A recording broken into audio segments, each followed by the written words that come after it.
ଆମ ଭାରତୀୟ ପରମ୍ପରାରେ ବୃକ୍ଷକୁ ଦେବତା ଭାବେ ପୂଜା କରାଯାଏ। ଈଶ୍ୱରଙ୍କ ସୃଷ୍ଟିରେ ମନୁଷ୍ୟ ସମାଜ ପାଇଁ ଏକ ସୁନ୍ଦର ଉପହାର ହେଉଛି ପରିବେଶ।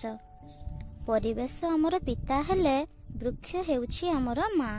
କାହିଁକି ନା ଏହି ବୃକ୍ଷ ଆମକୁ ବଞ୍ଚିବା ପାଇଁ ଅମ୍ଳଜାନ ଯୋଗାଇଥାଏ।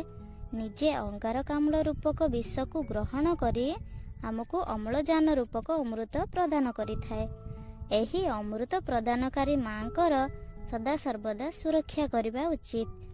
ବୃକ୍ଷ ରୂପକ ମାଙ୍କର ସୁରକ୍ଷା କରିବା ପାଇଁ ପ୍ରତିବର୍ଷ ଜୁନ୍ 5କୁ ବିଶ୍ୱ ପରିବେଶ ଦିବସ ରୂପେ ପାଳନ କରାଯାଏ। କିନ୍ତୁ ଚଳିତ ବର୍ଷ ମାନ୍ୟବର ମୁଖ୍ୟମନ୍ତ୍ରୀ ଏହି ଦିନକୁ ଅର୍ଥାତ୍ ଜୁନ୍ 5 ତାରିଖକୁ ପ୍ଲାଷ୍ଟିକ୍ ମୁକ୍ତ ଦିବସ ରୂପେ ପାଳନ କରିବାକୁ ନିର୍ଦ୍ଦେଶ ଦେଇଛନ୍ତି। ତେଣୁ ଆମେ ପରିବେଶକୁ ସୁରକ୍ଷା ଦେବା ଓ ପ୍ଲାଷ୍ଟିକ୍ ଠାରୁ ଦୂରେଇ ରହିବା। ମୋ ତରଫରୁ ସମସ୍ତଙ୍କୁ ପରିବେଶ ଦିବସର ହାର୍ଦ୍ଦିକ ଶୁଭେଚ୍ଛା ଓ